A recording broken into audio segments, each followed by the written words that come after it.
Khan, Shalom, Shalom, Israel, Shalom to the Torah, Shaz, Yasha Ali, giving of course all honor, glory, praise unto the Most High God, Yahweh, Bahashem, Hamashiach, Yahweh Shah. That's all praises, honor, glorification unto the Most High God, who is the Father, in the names of the God's Son, Hamashiach, Yahweh Shah. All right, who the world calls Jesus Christ. Secondly, hey, I'm the brother, your brother Yasha Ali. So, we be going into what? Touching on a quick lesson. Talking about what folly is set in great dignity. Okay, and so that's actually a precept in the Bible. I'm going to read it real quick. So let's go to the book of Ecclesiastes, chapter 8. I mean, it's lucky, not 8, 10, right? Verse number 6. All right, let's go to Ecclesiastes chapter 10 and verse number 6.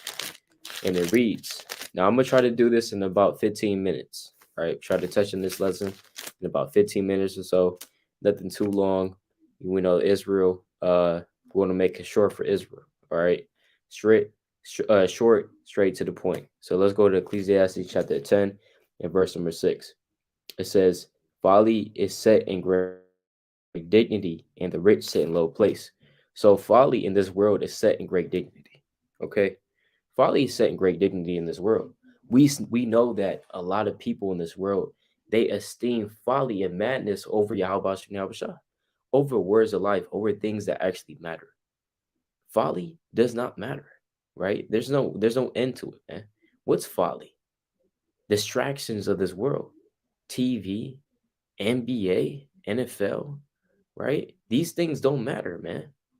You know, it is it a sin to watch TV, or is it a sin to, have a favorite football game or anything like? No.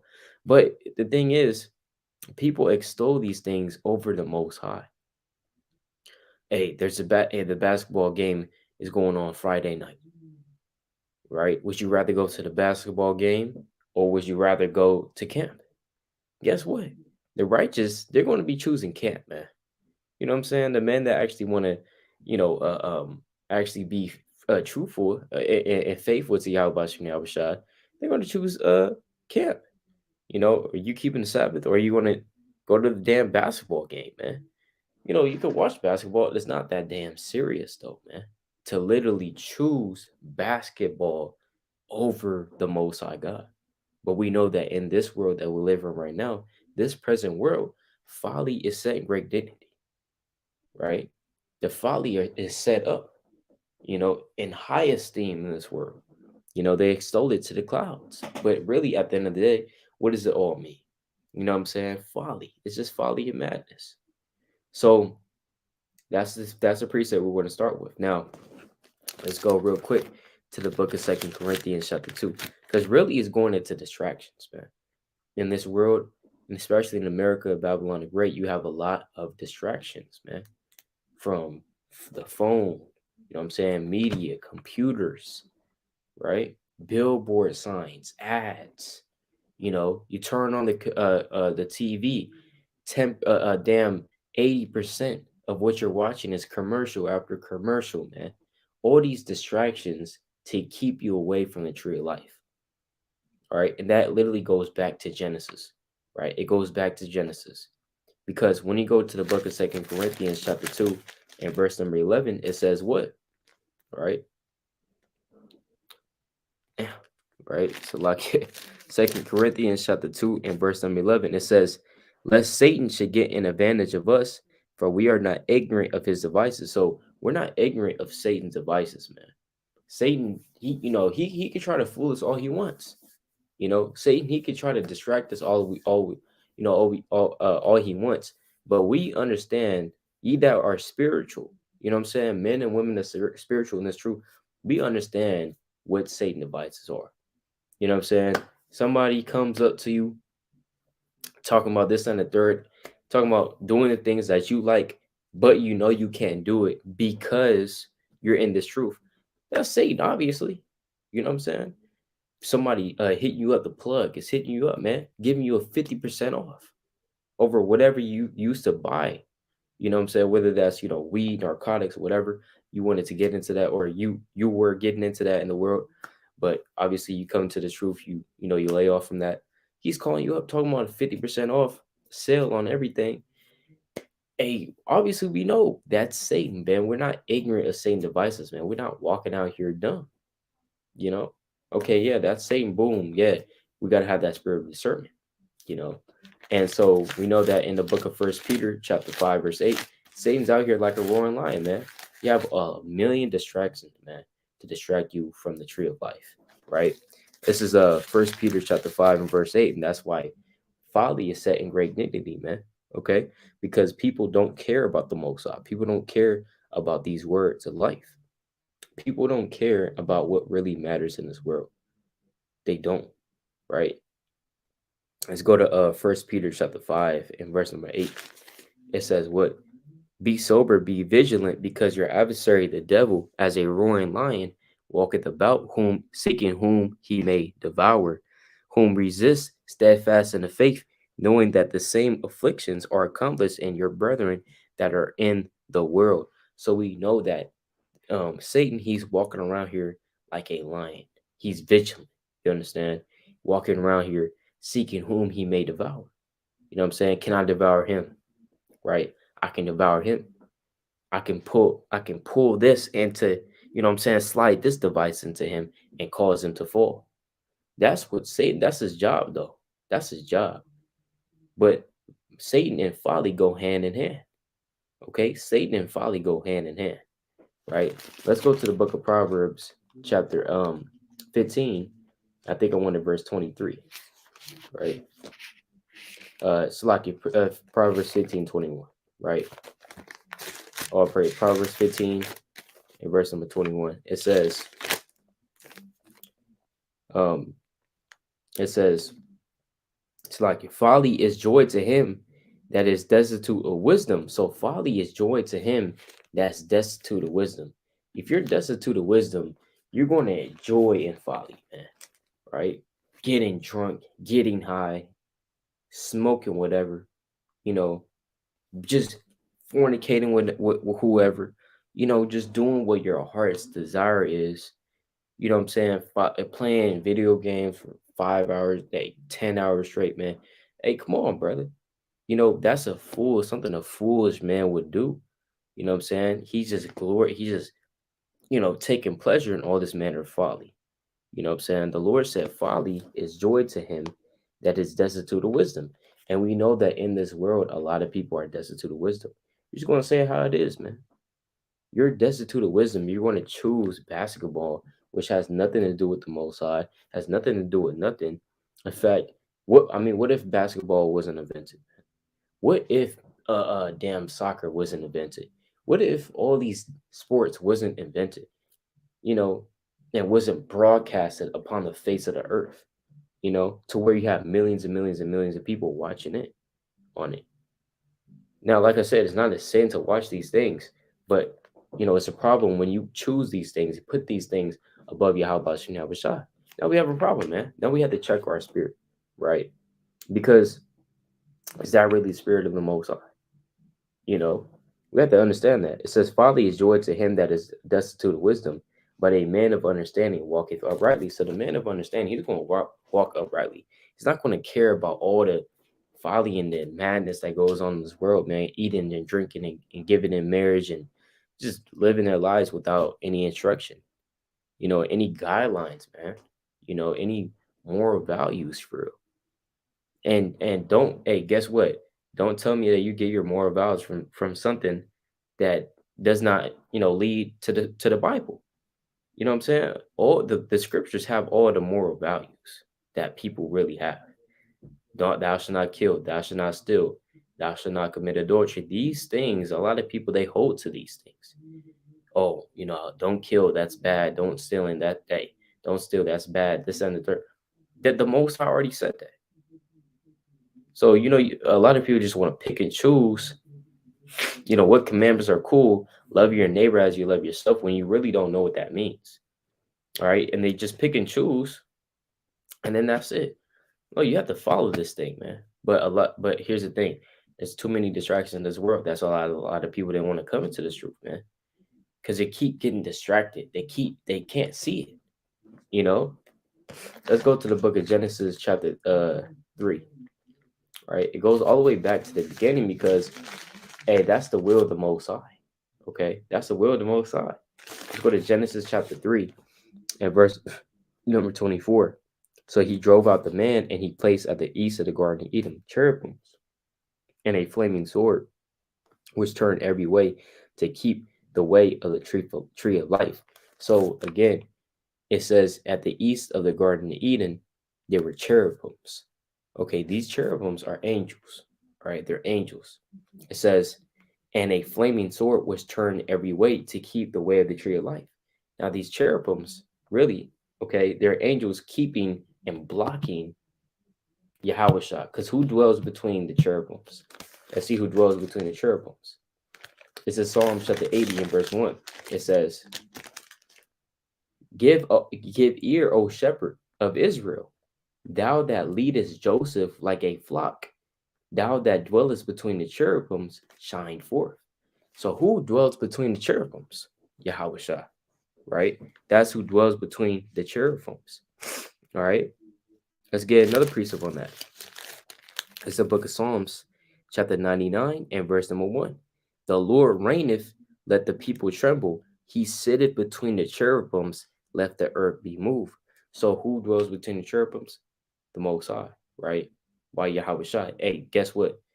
Really, what I'm saying? Hey, I mean, one and the same, right? One and the same. But Yahweh Shah, because guess what? Yahweh Shah is that light. He that believeth in him should not, abide in darkness, but shall have the light of life, right? John chapter 8, verse 12, he says, I am the light of the world. So we have to understand that, guess what? Yahweh Shai, he dwells between the cherubims. The cherubims, and these cherubims are blocking him, okay? Because guess what? That tree of life is wisdom, right? Wisdom is a tree of life, okay? I'll tell you that in the book of Proverbs, man, all right? If I'm not mistaken. But literally, guess what? That tree of life is that wisdom, knowledge, and understanding of the Most High. Okay. It also tell you that the fruit of the righteous is a tree of life. Okay, I'll tell you that in Proverbs of a surety. Tell you that the tree of life is a Slakia. The fruit of the righteous is a tree of life, Slakia. So, but the point is, when you go to Genesis, right, these cherubims are having these flaming swords to turn every way. What's these flaming swords that turn in every way to keep the way of the tree of life? It's these distractions. Esau is the main culprit that's putting these distractions out. TV, video games, media, all this other stuff that's trying to keep you away from this truth. And that's why folly is set in great dignity in this world, man. Right? Let's go to the book of 1 Corinthians chapter 7. Right? Most of the world follows vanity and madness. 1 Corinthians chapter 7. You hardly see righteous people. 1 Corinthians 7 verse 31, it says, and they that use this world as not abusing it, for the fashion of this world passeth away. So the fashion of this world is going to pass away, man. Okay, what's the fashion of this world? The lights, music, video games, the TV shows, the sports, football, basketball, soccer, all of these things of this world is going to pass away. Okay. It doesn't matter in the end, man. Right? Let's go to the book of 1 John. I think I still have it in my book. 1 John. Nope, it's a lot here. Hold on. Let me get it in this one. This is 1 John chapter 2, verse 15. All right. This is the book of 1 John chapter 2, verse 15. And it reads, love not the world, neither the things that are in the world. So how come John said, don't love the world or the things that's in it? Well, let's keep reading on. If any man love the world, the love of the Father is not in him. So if you love the world, man, the love of the Father is not in you, man. All right. It says, for all that is in the world, the lust of the flesh, the lust of the eyes, and the pride of life is not of the Father, but is of the world. So yeah, you can love this earth. It's not what it's saying. You can love this earth that the Most High gave you, and has created for us. I mean, the earth is created for our sakes. The world was created for Israel. That's what it says in Second Ezra chapter 7 verse 11 on down. But the thing is, we can't love the things in this world, this present world that we live in right now. Guess what? Yahweh Shai, he didn't even pray for the world because he knew what was in the world, right? The lust of the flesh, the lust of the eyes, and the pride of life. What's the lust of the flesh? The flesh, whatever your flesh wants to do, man.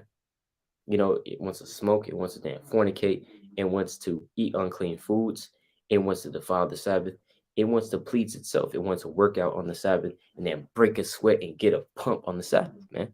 That's what your flesh wants to do. It wants to feel good. But feeling good all the time is bad. The Lord even said in the book of Ecclesiastes, chapter 7, verse 1 on that what? It is better to go into the house of mourning than into the house of feasting, man. It's better to stay in that house of mourning than to stay in the house of feasting, man. Because that at that time when you're in the house of mourning, you're thinking. You know what I'm saying? You're thinking and you're really, I shouldn't say right mind, but you're paying attention to things.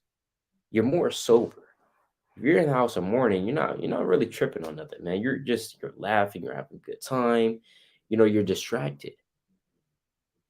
So the folly that's set in great dignity in this world, sports, soccer, you know, uh, idols, celebrities. These are this the folly that's set in great dignity in this world, man. It really should be the other way around. It really should be the truth being exalted.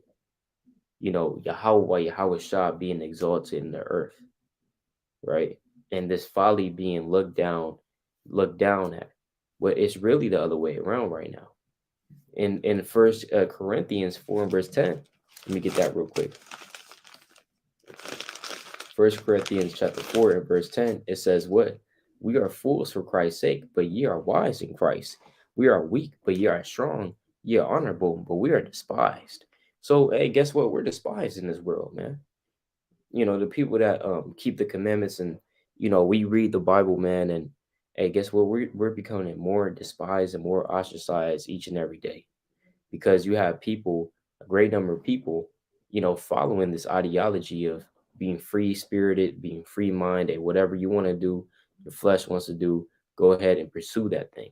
That's essentially the spirit that we have, that not we that the world has right now, and that's why folly is saying great dignity. Because again, people they just want to dwell in their folly, man. They're lacking wisdom, they're lacking understanding. The Lord said that he that is wise shall not be taught, man. All right, let me get that real quick if I can find it. Right, he that is wise shall not be taught. It's like he that is not wise shall not be taught. Right, if I can find that. Yeah, Khan, right here, all praises. This is the book of Sirach, chapter 21, right? Let's go to Sirach 21, in verse number 12, right? It says, he that is not wise will not be taught. So if you're not wise, if you don't want to be taught, if you're not humble, you know what I'm saying? A lot of people, they're not humble, man. They don't want to bow down to the precepts, bow down to Yahweh Shah. That's why the Lord said ultimately in the prophecies that every knee shall bow. But it says what? He that is not wise would not be taught. But there is a wisdom which multiplieth bitterness. All right. And guess what? And even this wisdom, right? To people that are not wise and to people that don't have the fear of the Most High, these words are grievous unto them, man. Right?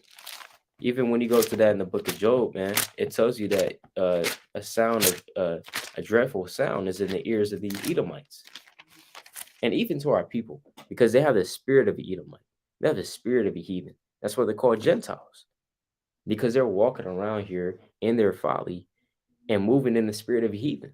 So therefore, they're called heathen too. So when they hear these words and they reject it, it's like it's like trash to their ears, man. They don't want to hear it. They don't want to hearken, onto these words. It's like a song that you can't stand hearing. It's like a genre of music that you just can't get. You just don't like it. That's how this truth is to these Edomites and to the wicked of our people.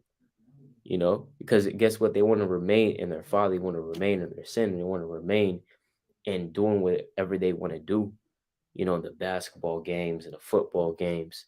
They want to remain in, again, in the folly that just doesn't matter at the end of the day.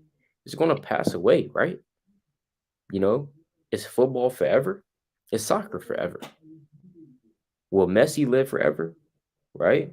Will Ronaldo live forever? No, right? These men are not going to live forever. Hey, these things are not going to be forever. But people in the back of their mind, they think that's I mean, it's going to last forever. Let's Lucky. Let me get this precept real quick.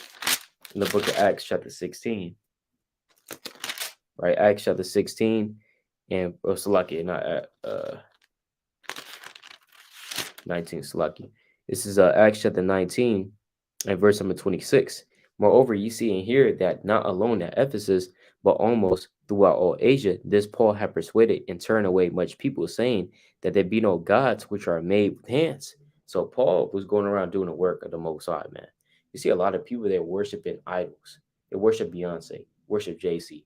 They worship Playboy Cardi B, Lil Nas X, Lil Uzi Vert. All these are idols of the world. Lord talks about that. All right. The man and the woman worship. Right. And again, these are unrighteous people, man. Right. It's the wicked part people. And they are set up on high as idols of this world. It says what? They be no gods which are made with hands. So that not only this our craft is in danger to be set at naught, but also that the temple of the great goddess Diana should be despised, and her magnificence should be destroyed, whom all Asia and the world worshipeth. So he was saying that, guess what? Diana, who was actual goddess in the ancient world that people worship. It says, "Whom all Asia and the world worshipeth." So he said the world worships this goddess. you know. So he's saying, look. So that shows you that this world is just set in madness, man. He's not talking about everybody in the world, obviously, right? Not talking about every single human being that there is, but he's talking about a wide mass of people because he says the world, and we know that that could be talking about, just a large amount of people that's worshiping Diana. You know what I'm saying? And it's the same way in this world right now, man. You have a lot of people that worship Joe Biden and exalt him. They look up to Trump, man. They exalt these men of the world, these idols, which are just a work of men's hand. We have breath in their nostrils, just like you. The Lord said, "Cursed be the man that trusteth in man, and maketh flesh his arm." Right? Let me get that precept. This is Jeremiah chapter 17, right? This is Jeremiah 17 and verse number 5. Thus saith the Lord, "Cursed be the man that trusteth in man, and maketh flesh his arm," meaning maketh flesh his strength. You're making this man your strength, bro. You're literally putting your trust in Joe Biden, Biden. You're putting your trust in Donald Trump. You're putting your trust in, what I'm saying, like the people of the world, man, these idols or something. Why are you doing that? The Lord said, "Cursed be the man that trusteth the man and maketh flesh his arm," meaning his strength, right? He hopes in this man, and whose heart departed from the Lord. For he shall be like the heath in the desert, and shall not see when good cometh, but shall inhabit the parched places in the wilderness, in a salt land and not inhabited. This is a salt land and not inhabited. This is a wilderness right here. And you want to plant it, you don't want to be planted in a wilderness where there's no water, there's no light, it's dry. You know what I'm saying? You don't want to be planted in a wilderness. We want to be planted where the Lord is, right? In a good land, where there's good soil, by the river. It's about to say right here, "Blessed is the man that trusteth in the Lord and maketh hope, and whose hope the Lord is. For he shall be as a tree planted by the waters." You want to be planted by the waters. The waters talking about the wisdom, knowledge, understanding. The waters talking about Yahweh. "And that spreadeth out her roots by the river, and shall not see when he cometh. But her leaf shall be green, and shall not be careful in the year of drought, neither shall cease from yielding fruit." So what is that leaf? It says, lucky, her leaf shall be green, talking about your understanding. And it's not going to what? Wither away. It says, neither shall cease from yielding fruit, bringing forth that fruit, bringing forth those good works, man. You're not going to cease from doing that if you trust in who? Yahweh and Yahweh. So we see here all these precepts going into how the Lord is going to make all this folly, madness pass away. These are like the days of Lot. These are like the days of Noah, in which they were eating, they were drinking, giving in marriage, not caring about anything, not caring about that Noah is literally out there building this big old boat. You know what I'm saying? This big old ark. Right? No, or Noah's Ark, this big old ship, because he already knew what was going to come and pass. That rain, right? That the Lord should open the windows of heaven and that rain should come down. But nobody believed him, man.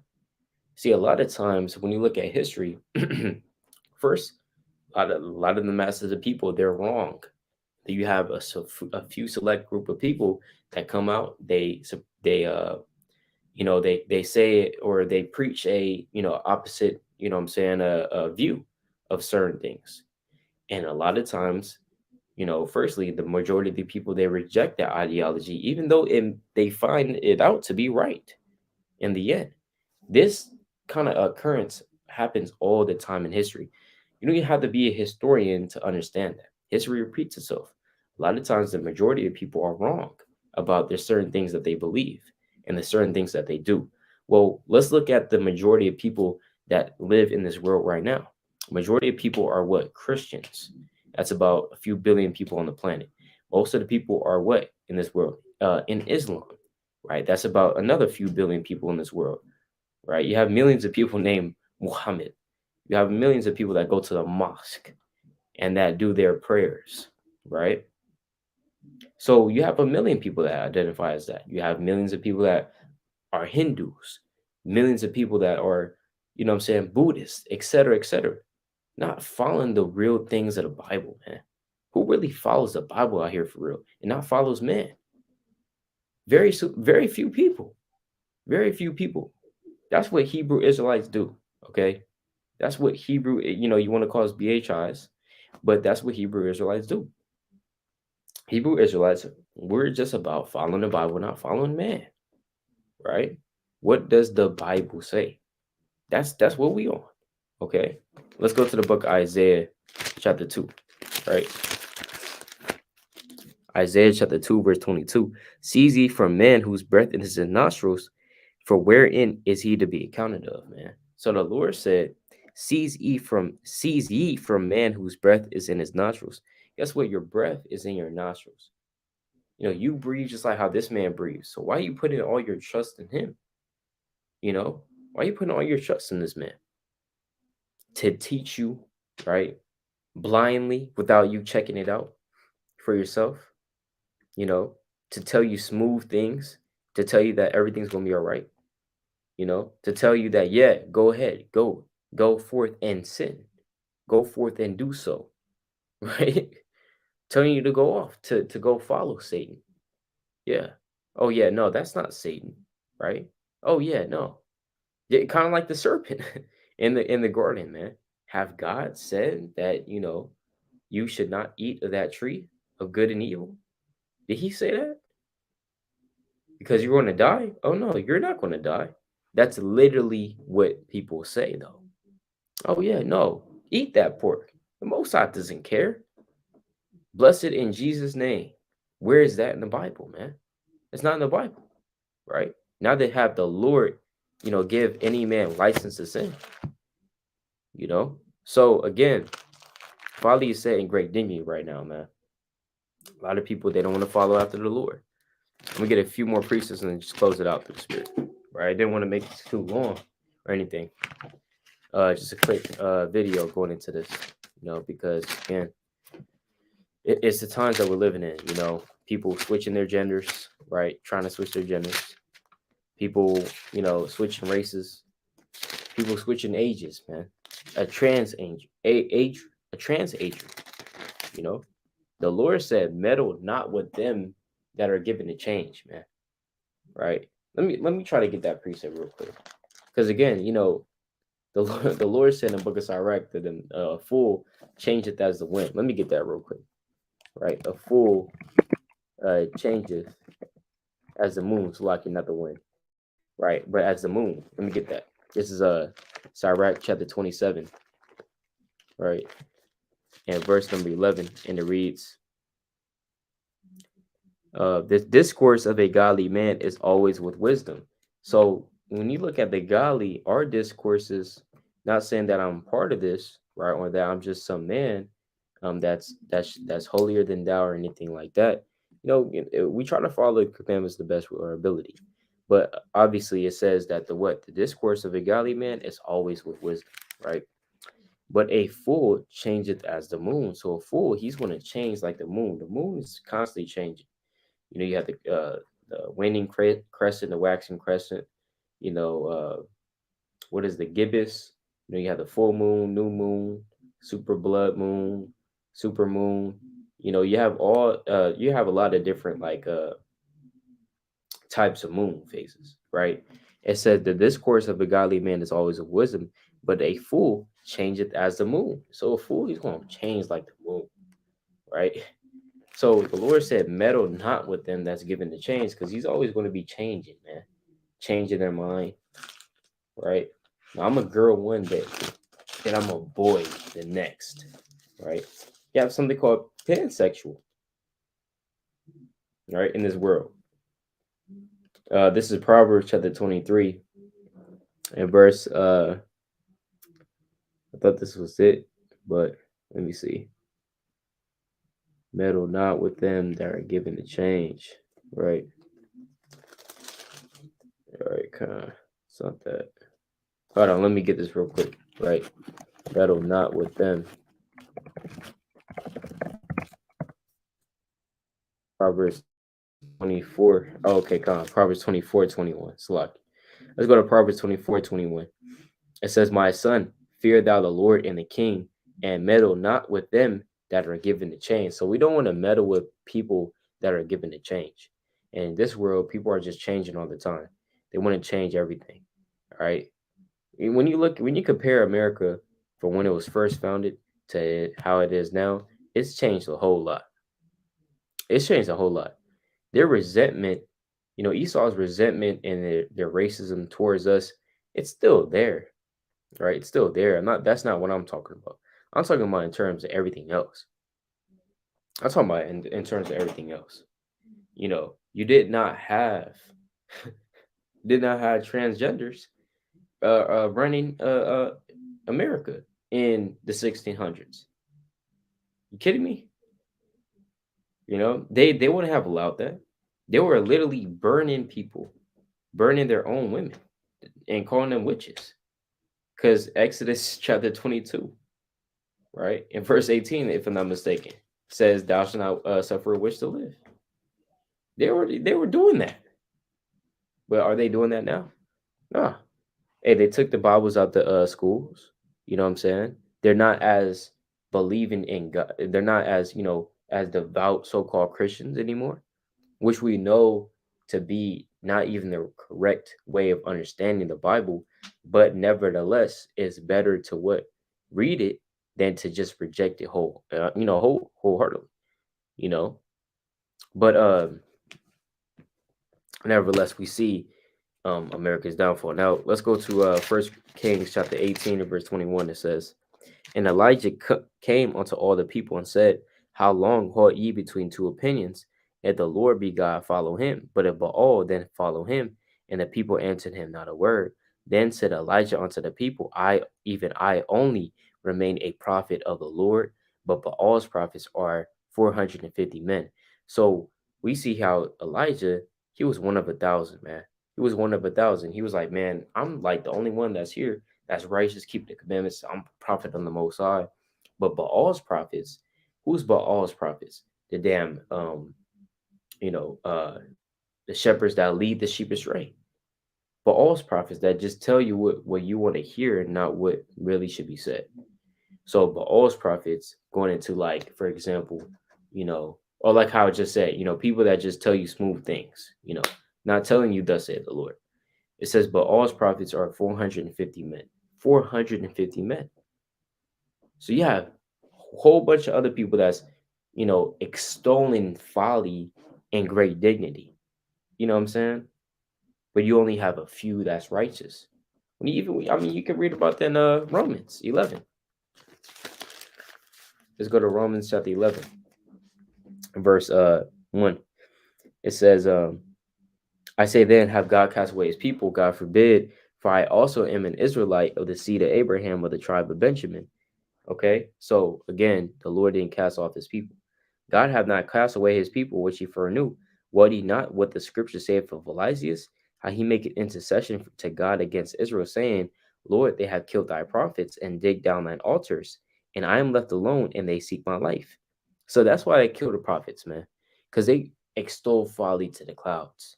Okay, people extol folly to the clouds, man. They don't want the truth. That's why they get the prophets out of here, man. Because the prophets are just saying, "Thus saith the Lord." I'm not going to tell you, sit up here and tell you like what's just what you want to hear, you know. Um, but what saith the answer of God unto him? I have reserved to myself 7,000 men who have not bowed the knee to the image of Baal. So who's that 7,000 men that the Lord has reserved to not bow the image or bow the knee to the image of Baal? Who is that? Is it literally 7,000 men? No, that's a complete perfected amount of men. And which is talking about not really a lot. You know what I'm saying? Not really a lot are going to be actually that remnant. Because the Lord said in Isaiah 10 and verse 22 on down, it says, though Israel be as the sand of the sea. So Israel, they're innumerable in amount. But though they be as the sand of the sea, which cannot be measured nor numbered, a remnant is going to return. A remnant is going to return back onto Zion. A remnant is going to return back onto the Most High. And Yahweh shall in the last days. But in the meanwhile, showing you that Folly said in great dignity, people are watching videos that just have nothing to do with the Lord. People with mukbangs and these getting millions and millions of views, but brothers that's literally putting out the work, effortlessly sweat and blood, sweat and tear, it only gets about 30 views. Only gets 1,000 compared to 400 million of just folly, right? Now, is it for the views? Are we doing it for the views? We're not doing it for the views. It's just an example about how this folly and this madness is just extolled to the clouds, right? People are choosing to pick this damn cat video over watching a breakdown all the time, though. They see the breakdown. I'm not gonna watch that. Hey, you know what I'm saying? It's just they're just picking all this, just folly that just doesn't make it. That doesn't, have anything to do with the Lord at the end of the day, right? It doesn't matter. The fashion of this world is gonna pass away. So with that, all praise Yahweh Shem, Hamashiach Yahweh Shah. I'm gonna end it off with 1 John 2 and 17 because I didn't get a chance to read that whole thing. 1 John 2 and 17. It says, and the world passeth away in the lust thereof, but he that doeth the will of God abideth forever. So if we do the will of the Most High, we're going to abide forever through the Spirit. So with that, all praises to Yahweh, Bahashem, Hamashiach, Yahweh Shah, Lord willing, this video is edifying through the Spirit. Kwam Yashala, Shalom, Shabbat Shalom.